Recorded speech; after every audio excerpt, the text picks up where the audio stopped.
looking so fresh. When I walk by, breaking their necks. Waiting in line at the team store. Now I'm feeling fly like a condor. Eyes on me when I walk through the door. Man, I wish I bought a couple more. Cause I really love my city. It was worth every penny. If it were at my show, then I know they gon' tip me. Think I might add a couple patches. If you think it's ugly, you capping. Now my whole outfit matching. Never going out of fashion.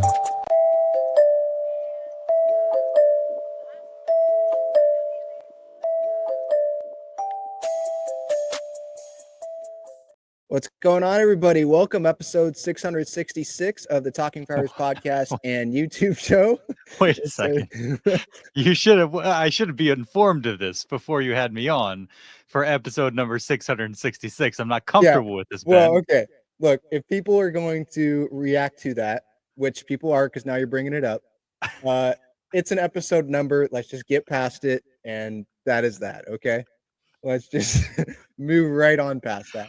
But anyway, thank you, Darnay, for joining the show. I appreciate it. Any more comments on that? No, I'm rethinking it a little bit. I'm like trying to see if my wife needs me or something, so I have an excuse to go because I'm not comfortable with this. Okay. But we will soldier on anyways. Okay, I can make some edits if we definitely are not comfortable with this. But no, thank you for joining. I appreciate it, and we'll talk about Padres today, SDFC, their home opener, and San Diego State. So let's get right into it with the Padres.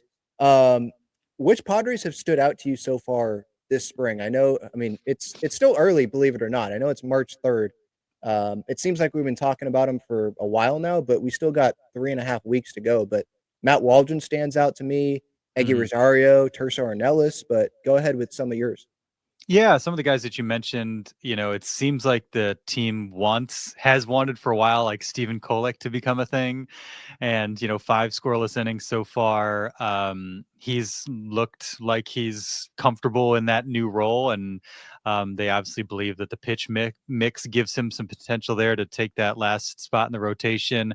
But yeah, you mentioned the guys that are kind of in the outfield mix, Eggy now getting some reps out there in left field.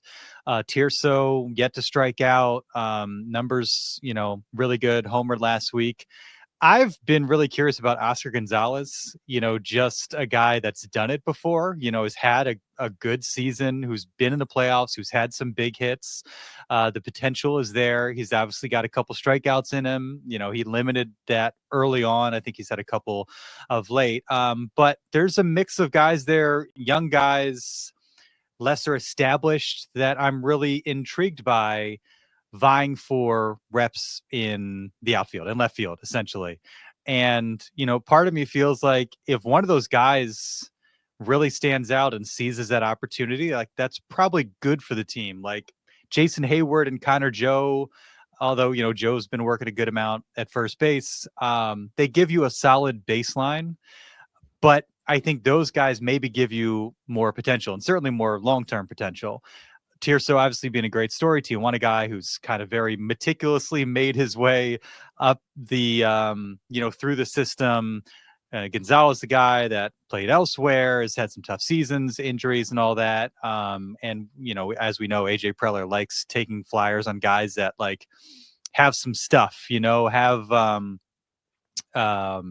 are some toolsy players that maybe haven't reached their potential yet in other places. Can they do so under the guise of Victor, or if you're a pitcher under the guise of Ruben? So I'm really excited to see what some of those young guys do, whether it's in the outfield, DH, given some of the clear need that is there, and just what that might do in terms of like the overall potential and the ceiling of a team, getting bumped up a little bit if you don't necessarily have to rely on aging veterans. For sure. Yeah. And I was thinking while you were talking here about Jason Hayward, and obviously he has the major league deal. There's Connor Joe, obviously, but more Hayward was what my next question was. For him, spring training, we think of like, okay, it's Tirso, it's his opportunity to fight for a spot. Eggy Rosario, same thing. Oscar Gonzalez. But when the season starts, is that sort of a spring training for Jason Hayward in terms of fighting to keep a starting left field job? Because what if Tirso keeps hitting, and then any opportunity that he gets if he makes the roster, or same thing with Eggy, whoever makes it other than Jason Hayward, for that left field spot. If Jason doesn't perform, then someone else can seize that. Now, I feel like Jason, he's still going to be on the roster. You want Jason Hayward on your major league roster. You want him in that clubhouse. But as for the starting job, I mean, I could see that being his spring training out of the gate for the first month or so. Yeah, certainly. And, he's got the track record there. He knows how to kind of manage himself and handle himself and ramp up for a season and all that. And you're probably not going to overreact too much to some of the offensive numbers, especially for a guy who, that hasn't always been his calling card. And you know what he's going to do for you defensively. As you mentioned, you know what he's going to do for you in the clubhouse. But certainly, like once the opening day roster rolls around and say there's an Oscar or a Terso there in the 26 man, they're going to get some opportunities, whether it's a late game substitution, whether it's as a DH, whether it's Hayward getting a day down, because he's 35, 36 years old. Now, can those guys then seize that opportunity? As we've saw, Jake Cronenworth, like when did he really come into his own? Eric Hosmer had gastritis, situations like that. Jackson Merrill was kind of seemingly like an everyday guy, but then like he starts hitting lefties and you feel like, okay, we don't necessarily need to play the splits with this guy. Like he is an everyday player.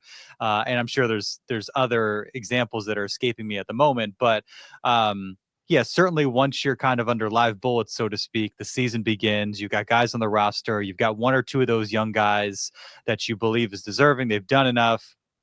Then what do? That's the true test once you get into the regular season.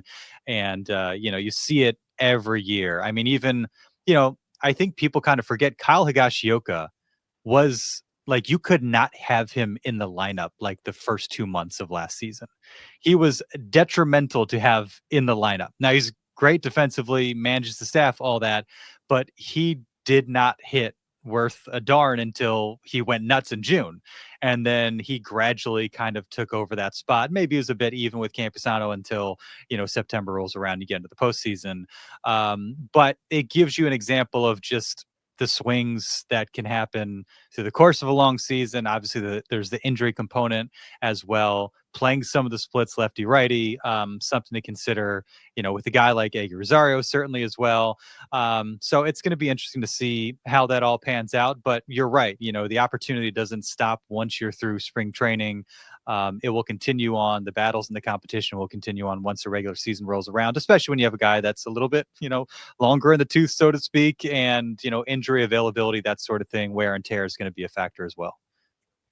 Do you think that people may be making too big of a deal about replacing Jurickson Profar and Kyle Higashioka? In the offseason, when they're losing these guys, especially Higgy, because I thought that was a reasonable deal. I wasn't happy about that either. But now that I'm thinking more about it, it's obviously an area of concern, and that's valid. But if you have a healthy Manny, which you didn't have in the first half, and he can be an MVP candidate, and you have a healthy Fernando, and you have Merrill producing, and who knows about bounce back years. Remember, they didn't have Luis Ariz at this time last year.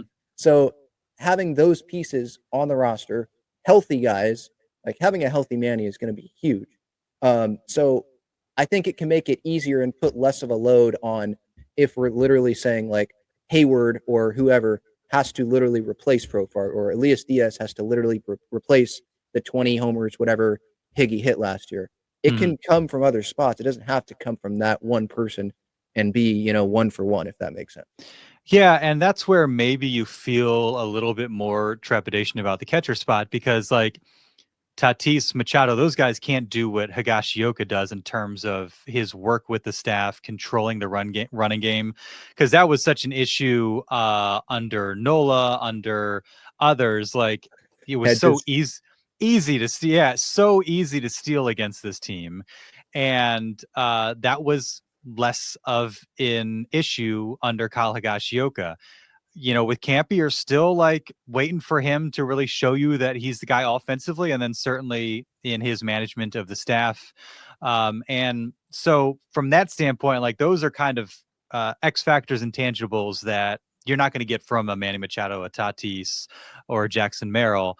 And as far as Profar goes, like I was a little bit hesitant to, give him what he probably wanted, and I kind of wanted the market to dictate their approach there rather than you just say, oh yeah, here's, you had a great season, you're great in the clubhouse, here's $15 million a year. Like, let's hold on a little bit, because the track record is such that, like, last year was, you just don't know that he can replicate that. You can't count on him being that guy year in and year out. And Profar's great. I would love for him to, have another season like he did last year. He deserves it, certainly. But can you bank on that? I don't know if anybody feels really certain about that, because he's been a specific type of guy most of his career and then, like, far outperformed that last year, and then there was some dip as the season went on, and so I think you have to take that into account. And I've thought a little bit like, if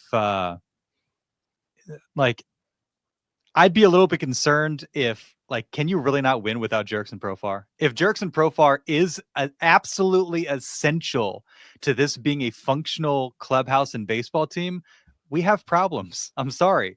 The other part of it too is, what's an easy way to replace Jerkson Profar? Xander Bogaerts. If Xander Bogaerts is a shell of isn't a shell of Xander Bogaerts, if he's 95% of the guy we saw in Boston, you might not be thinking about Jerkson Profar anymore. You might be content with replacement level production in left field, or slightly better than that, because that's essentially what you're getting from one of the infield spots with Xander Bogaerts. Now, in terms of profile of a lineup, like corner outfield are certainly different from second baseman, but what you should get from Xander Bogaerts, a 300 hitter, 20 home run potential, just kind of the steady heartbeat in the lineup. That has not been the case consistently. And, I understand the concern when you lose Jerkson Profar, but man, if you can gain a Xander Bogaerts, then this team is in really good shape. Can Crony pop some too? Certainly. I think that's definitely part of it too. Yeah. Let's move to Dylan Cease and some of the trade talks. We can include Robert Suarez in there too. But are you surprised that the Padres ended up keeping Dylan Cease after, everything that was happening with the ownership situation, then all the reports we were reading about them wanting to decrease payroll first, and then they not just keeping Dylan Cease, but they go sign Pivetta, and now even if they trade Cease, they're going to be over the luxury tax, so it just doesn't make sense to even deal him anyway. So just your thoughts. Are you surprised with what has happened here with this financial situation and them keeping Dylan Cease? Yeah, I mean, I think we were all a little bit surprised with the number when they got Nick Pivetta. Like, oh, didn't realize they had that money to spend. And, that's a tricky thing. We're all having these conversations, not knowing exactly what they're willing to commit in terms of payroll. And if we had known that there's, 44 million or whatever it is for Pivetta, and they kind of manipulated the years and the opt-outs and a low number in year one and all that. But if we had known that that was possible, then we might have had different conversations through the course of the winter about what this team should do. Because I think once the Pivetta deal happened, I think we all felt like, okay, this is a team that might be able to do something. This is the team that suddenly the roster looks a lot just more well-rounded. It obviously has helped with the depth, in the rotation, which then trickles down to the bullpen. Financially, you go from feeling like, oh, do they have to cut $15 million to, tacking on whatever it ended up being. It's only like, 3 or 4 for Pivetta the first year, and then the AAV is 11 or whatever it is. We just didn't know that was a possibility. And so that changes the calculus and your outlook on the team. And I would certainly, there was probably a day on the calendar where if you had said, what should they do? I was like, trade everybody except for Tatis and Merrill and Machado and start from scratch, because it just seemed like they are in this position where they're going to have to cut costs, and there's a lack of depth and young controllable talent in the roster. And now, I would feel stupid saying that, because I look at the roster, shortly after the Pivetta and the Hayward deals and think, okay, like, you've got a rotation. There's going to be 5 good to solid guys there. You're going to have a bullpen. They've rounded things out in the outfield. And as AJ said, like, they're going to need guys to surprise them, like Peralta did last year, like Donovan Solano, like Jerkson Profar did last year. So you're still banking on that to some degree, but you look at the team and say, okay, yes, this is a team with playoff potential. Like, they should be able to finish in the top 6 in in the National League. And that's all you really, that's not all you really want. But, for a lot of teams, that's just, hey, get in the dance and see what happens, because that's been enough in a lot of instances. And so, yeah, I'm definitely a bit surprised in the way things have turned out. And now in hindsight, like, certainly glad that they did not trade Dylan Cease. And I remember having John Morosi on our pod and him saying, go into the season with these guys and see what happens. Because as we saw last year, like, if AJ had waited until the deadline to try and get Luis Arraez and Dylan Cease, like, given what we saw from those deals, he probably would have had to give up more than he did when he kind of shocked everybody with the deal right before the season for Cease and then early May for Luis Arraez. If things go sideways, you can always do that at midseason. And they didn't do that with Snell and Hader. Maybe they should have. They might be slightly better positioned if they had some talent back. But now at this stage, I think, just given where you're at with Manny and Tatis, messaging to the fan base, I think it's smart to just go into it with the guys that you got, say, hey, we're going to go for it, and then see what happens the first few months of the season. And hopefully you don't have to pivot once late July rolls around. Yeah. And as a Padres fan, like, no doubt, while I was expecting Cease to be traded, like, that was where my headspace was at, especially early in the offseason. I'm happy that he's here. Love it. And he's developed, or he's implementing a two-seamer, so getting even nastier to fool with more hitters. So that's awesome. And it goes back to, like you were talking about, with Manny in his prime, and he's going to be healthy, and Tatis going to be healthy. Hopefully they're healthy. They're not going to be, but you know what I'm saying, on the field all season long. Merrill, obviously, it's like, when are they going to do it? So Dylan Cease, you have him for a year, keep him, add. And I love that they added Nick Pivetta. It's not the biggest names, but yeah, still haven't gotten to the World Series, haven't won the World Series. So when is that going to happen? And so, yeah, if they would have traded Cease, now I wonder what they would have gotten. Like, that's an intriguing question.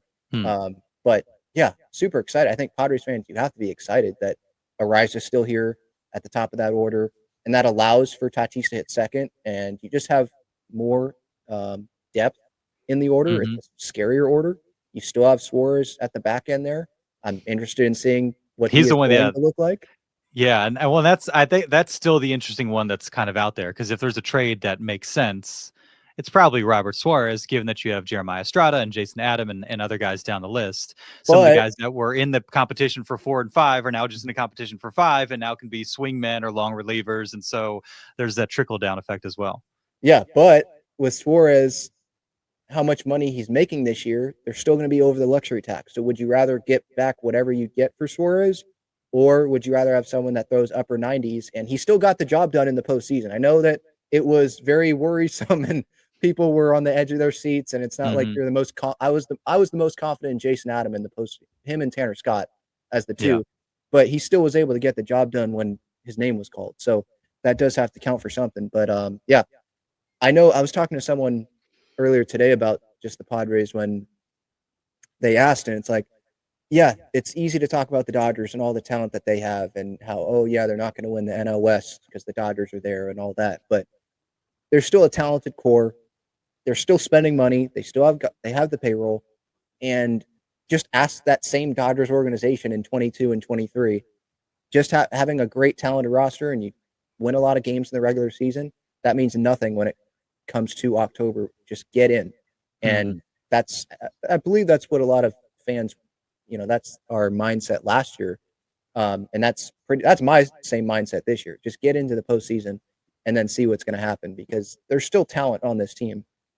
It's just, for me, a lot of it's going to come down to, okay, so what is Manny going to do in the postseason? Because Fernando showed up, but Manny, if you look at his numbers, it hasn't been good enough. And then Xander Bogaerts, like you mentioned earlier, he is one of the X factors too. But the talent is still there.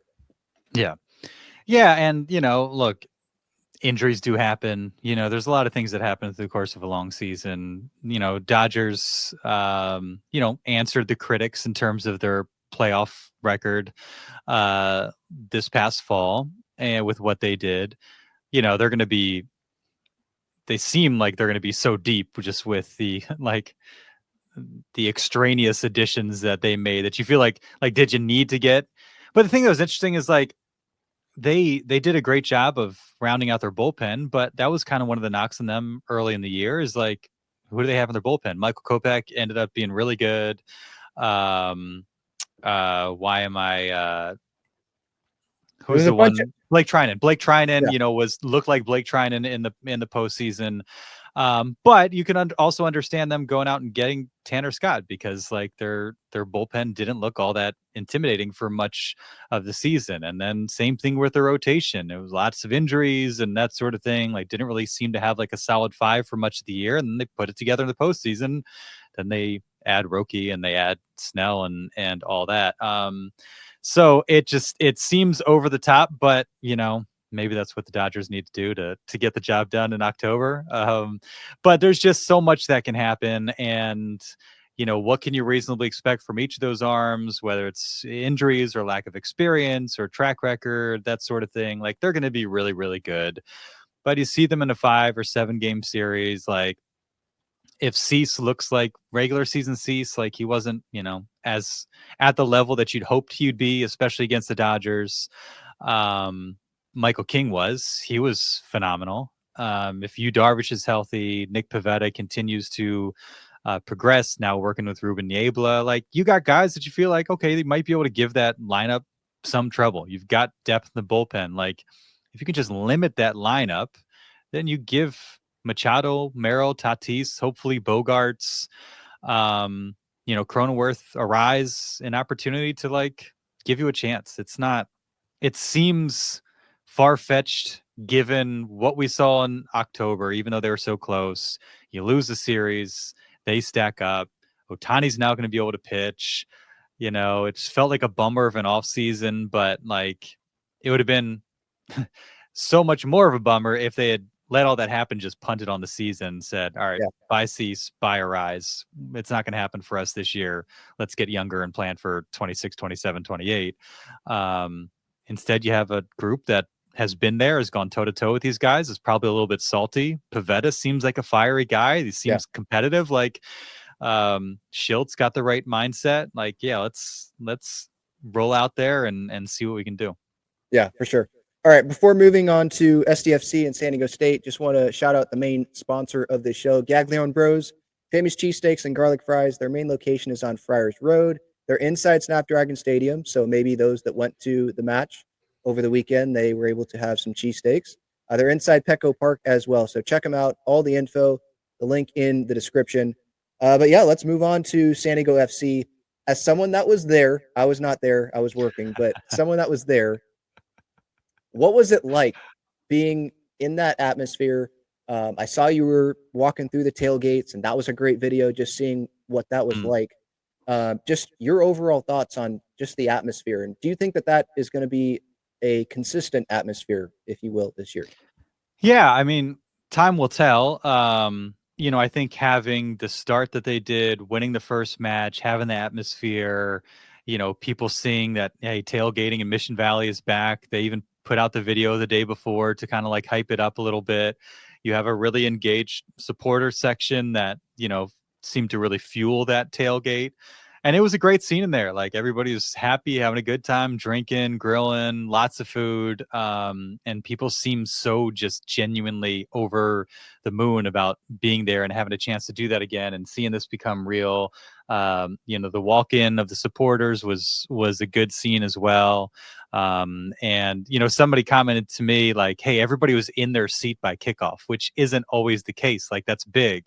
And having the light show beforehand and Manny Machado walking out probably had something to do with that as well. You're not going to have that every single match, but I think just setting a positive tone helps. And the culture is there, and hopefully it just kind of continues to grow and escalate now, having seen it come to life and having it just look cool, be a good time. There to just be like that kind of positive energy and atmosphere around it. It looked really good on Apple TV as well. So I thought it was a great start. It was really, really fun. The crowd was begging for a goal. I would have loved to have heard the place erupt with 34,506 there. and just all the energy and anticipation. Shame we didn't get that, but all in all, just like a really, really cool, festive, celebratory atmosphere. And hopefully that's something that they can kind of bottle up and repeat, Saturday evenings, Sunday late afternoons, Wednesday nights, as this thing kind of gets into just like a normal groove. Like there's so much build up and excitement, and like the first couple matches, there's inevitably going to be some sort of lull. And what does it look like in May and July, and that sort of thing? But just in terms of the atmosphere, off to a really good start. Yeah, and I've been looking at the ticket prices, and I'm like, wow, okay, upper deck, $70, $50. You're right. I wonder later in the year, what is that going to look like? And I think a lot of it is going to have to do with the team's play, obviously.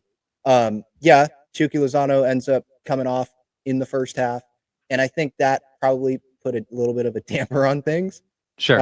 But just overall, yeah, sure, they didn't score, but the possession was bonkers in favor of San Diego FC. Like that was a masterclass possession for them. And then I liked, again, no goals, I get it, but even I watched the entire match in full today, and there was one time where CJ Dos Santos gets it from him in the box and not just one pass, but multiple. The team gets it through to the attacking third in 15 seconds, less than 15 seconds. So little things like that, where they're just able to do that. I'm not saying they're going to do that consistently against every team, but I mean, St. Louis, it seemed like to me, kind of parking the bus and just they were okay with the road draw. And you're going to see that, I think, across the league. You're fine if you take a point on the road. And so I was still impressed by some of the things that happened there with SDFC and in their offense and the possession. And I was curious before the year what this like right to dream was going to look like. And because everyone says they want to be on the ball and they want to, press, but seeing it, it's only 2 matches, but seeing it so far, I've been pretty impressed by it. Yeah, they gave themselves a bunch of chances, and it's a scoreless draw, but the way the two teams played was so drastically different. And if we're sitting here talking about a team that played the way St. Louis played, it's going to be difficult to really sell anybody on it, and especially in terms of like an entertainment product. But when you see the way San Diego FC played, the chances they gave themselves, and like you could tell, that's what they want to do. They want to create.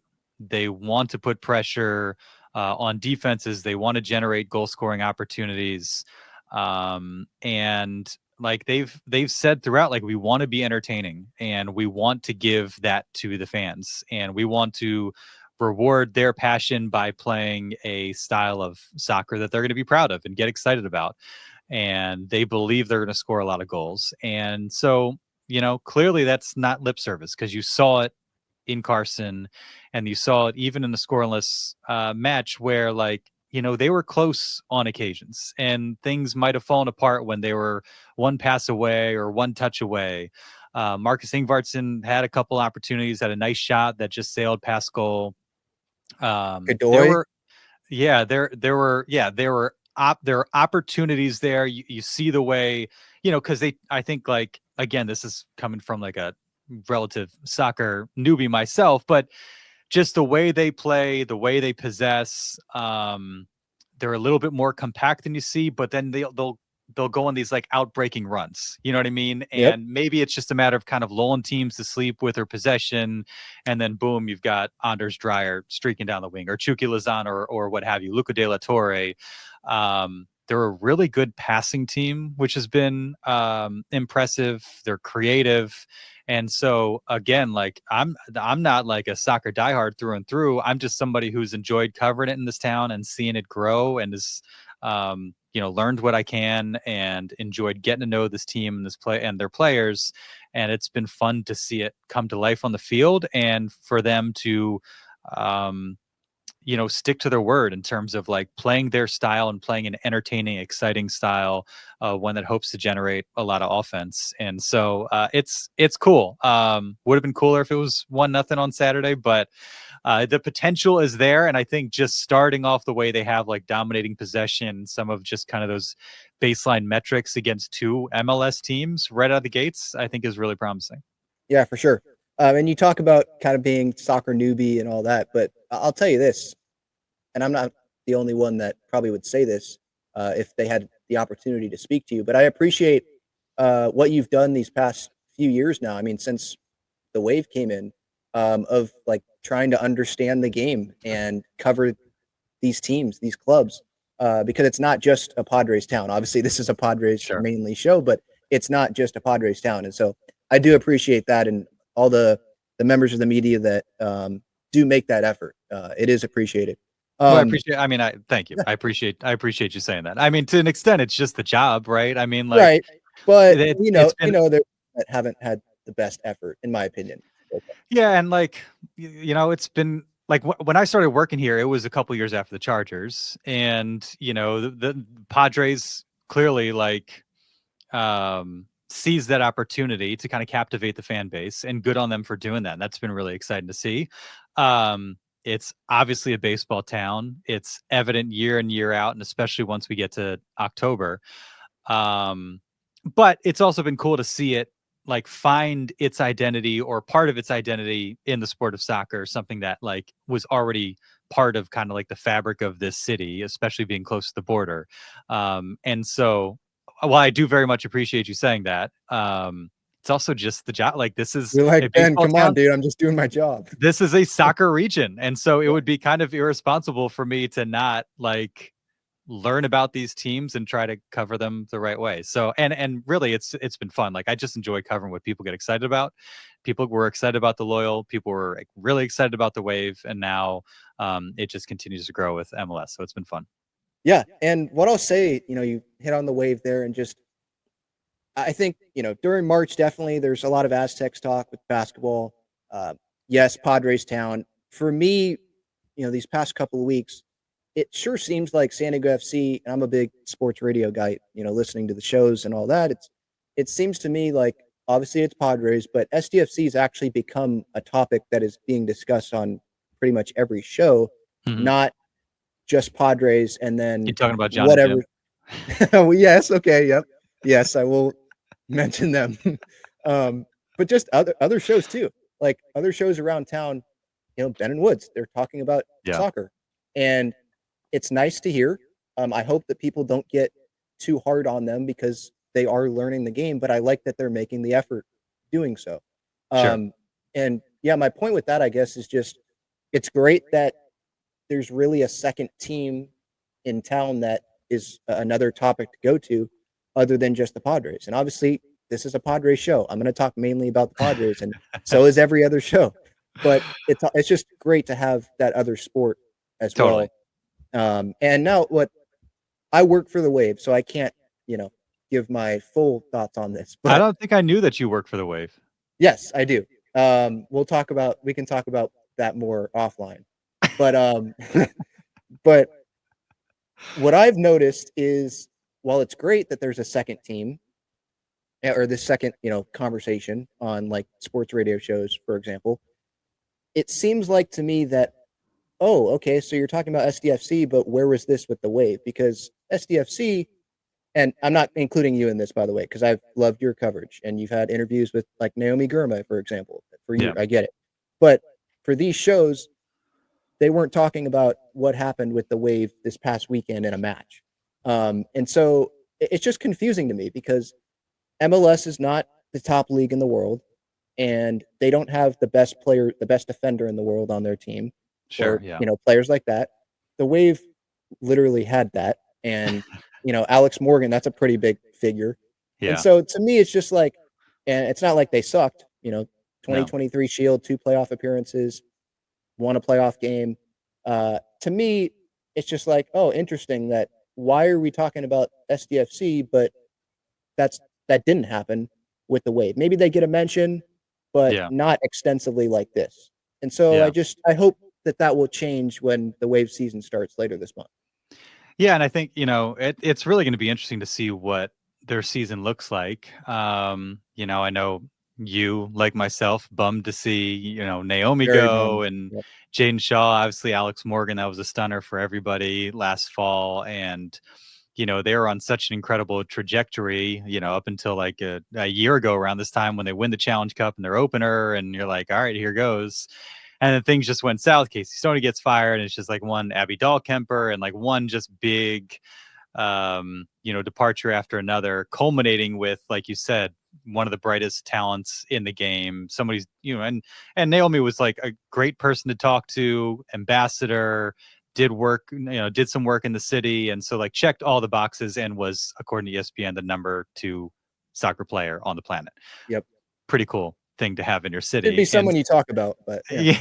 And so bummer to see that no longer be the case, but a really interesting season now for them. And, look, winning always helps.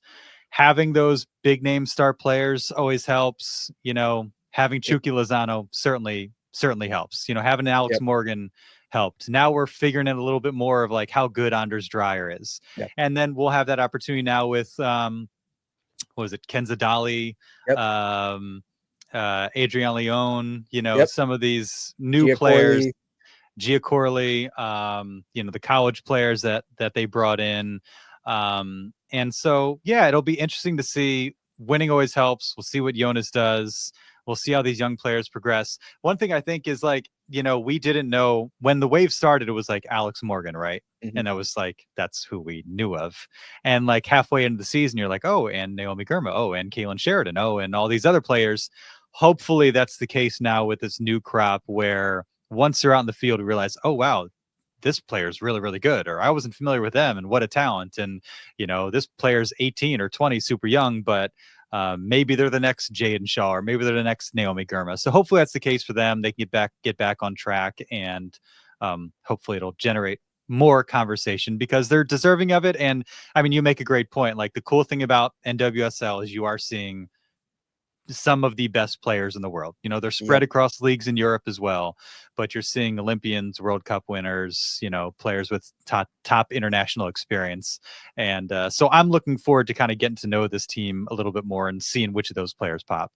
Yeah. And those that are watching or listening, you want much cheaper tickets to see top talent, go ahead, go to the Waves website. You will see cheaper tickets. I took my wife, her mom, and uncle to a match. It was they played Utah on a Wednesday night, and got very, very good seats for not very much money, and had a great time. And so it's fun to get the family out to a Padres game. I hope to do so with San Diego FC, like when I'm not working, get a bite to eat and drink a beer and just enjoy the atmosphere. And so the Wave, it's reasonable. You can do that there without having to save for months or roll over your bills to get by the next month or something like that. Still might want to take the trolley, but yeah.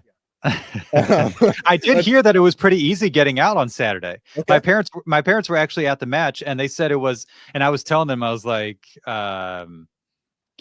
be mindful of that coming and going. And they didn't seem to have any issues. And knowing what it's been like, Mission Valley in general and Snapdragon, I didn't see much belly aching about it. So it seems like whatever, and I know something that they put work into, in the last year or so to make sure things were smooth from that standpoint. It seems like, for the first night, things went pretty well, because we certainly have heard about it when that has not been the case. Yes. And the grass was good. It looks great. I was at She Believes, and there's the turf there that SDFC, I think they paid for. It looks great. Great. Yeah. I mean, it looked. I was talking to somebody. It almost looked like as good as the outfield looks at Petco Park. I don't know if it looked quite as like pristine as the Petco Park outfield. It looked really, really good. So good. Hopefully that's solved. Well, let's enjoy it until San Diego State ball comes.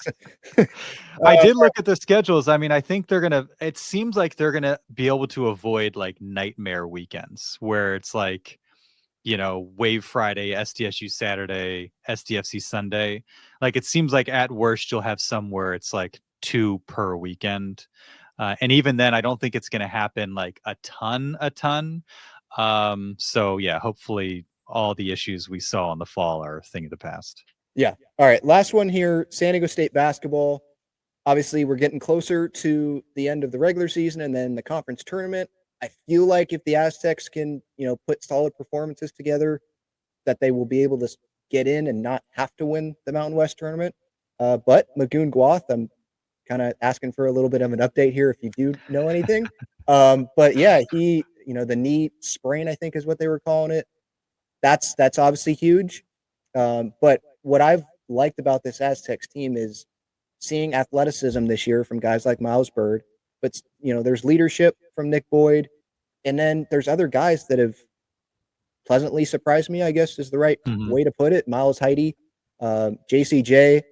And so this, you're obviously, if you come to San Diego State, you play defense. And so I'm not ruling out a run here. I don't think they're going to the Final Four, but I think they're going to be a tournament team.